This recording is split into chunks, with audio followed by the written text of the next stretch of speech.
പാലക്കാട്ടെ vigilance DYSP ആണിത്. August 15 രാത്രി 8:30 ഡിവൈഎസ്പി CM ദേവദാസിന്റെ നേതൃത്വത്തിൽ വിജിലൻസുകാർ വാളയാർ മോട്ടോർ വാഹന വകുപ്പ് ചെക്ക് പോസ്റ്റിൽ പരിശോധന ആരംഭിച്ചു. ഒരു മര്യാദ വേണ്ടേ? സ്വാതന്ത്ര്യദിനമായിട്ട് അവധിയൊക്കെയല്ലേ, ഇവർക്ക് വീട്ടിലിരുന്നാൽ പോരെ? അത് ചെയ്യാതെ പാവം മോട്ടോർ വാഹന വകുപ്പ് ഉദ്യോഗസ്ഥരുടെ മുകളിലേക്ക് കയറേണ്ട വല്ല കാര്യവുമുണ്ടോ? എന്നിട്ട് ആകെ കിട്ടിയത് 2800 രൂപ.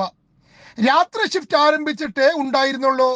2-3 മണിക്കൂർ കഴിഞ്ഞിരുന്നെങ്കിൽ എന്തെങ്കിലുമൊക്കെ കനത്തിൽ കിട്ടിയേനെ. ഇത് വെറുതെ. എന്നിട്ടോ 2-3 മണിക്കൂർ പരിശോധനയോട് പരിശോധന. ഈ സമയം കൊണ്ട് ചെക്ക് പോസ്റ്റിൽ വന്നത് 100 കണക്കിന് വണ്ടികൾ. ഒരു വണ്ടിയിൽ നിന്നും ചുരുങ്ങിയത് 300 മുതൽ 500 രൂപ വരെ ലഭിച്ചേനെ. സർക്കാരിനല്ല, മോട്ടോർ വാഹന വകുപ്പ് ഉദ്യോഗസ്ഥർക്ക്. അതാണ് ഡിവൈഎസ്പി ഇല്ലാതാക്കിയത്. എന്നിട്ടോ അതും പോരാഞ്ഞ് എംസാനും പാറയുമായി എത്തിയ 6 ലോറിയും പിടികൂടി.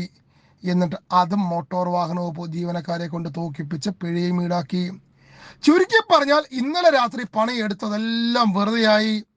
എന്തെല്ലാം പ്രതീക്ഷയോടെയാണ് ഇവർ ചെക്ക് പോസ്റ്റിൽ എത്തിയത്.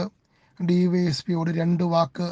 ഓണക്കാലമാണ് വരുന്നത്, എന്തെങ്കിലും 10 പുത്തനുണ്ടാക്കാൻ കിട്ടുന്ന അവസരമാണ്. പാവങ്ങൾക്ക് സർക്കാരിന് ശമ്പളം തികയാത്തത് കൊണ്ടാണ് ഇങ്ങനെ ചെയ്യുന്നത്. അവരെ വെറുതെ ദ്രോഹിക്കരുത്, അപേക്ഷയാണ്.